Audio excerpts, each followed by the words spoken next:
Jhalod police સ્ટેશનમાં આવનાર બકરી ઈદના તહેવારને લક્ષીને શાંતિ સમિતિની બેઠક મળી હતી। ઝાલોદ નગરમાં આગામી બકરી ઈદના તહેવારની ઉજવણી શાંતિપૂર્ણ માહોલમાં સંપન્ન થાય અને કોઈ અનિચ્છનીય બનાવ ન બને તે માટે ઝાલોદ પોલીસ મથકના પીએસઆઈ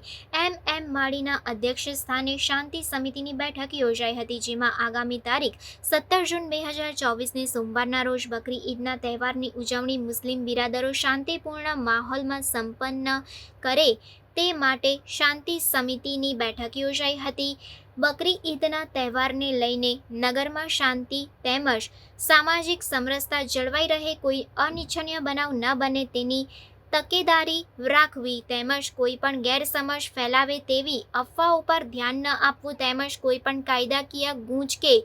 સમસ્યા ઉત્પન્ન થાય ત્યારે તૈયારીમાં પોલીસનો સંપર્ક કરવો અને નગરમાં સંપૂર્ણ શાંતિ તેમજ હર્ષોલ્લાસ સાથે તહેવારની ઉજવણી થાય તેવા પ્રયાસો કરવા માટે ઉપસ્થિત લોકોને સૂચના આપવામાં આવી હતી। આ મીટિંગમાં ઉપસ્થિત હિન્દુ અને મુસ્લિમ સમાજના આગેવાનોએ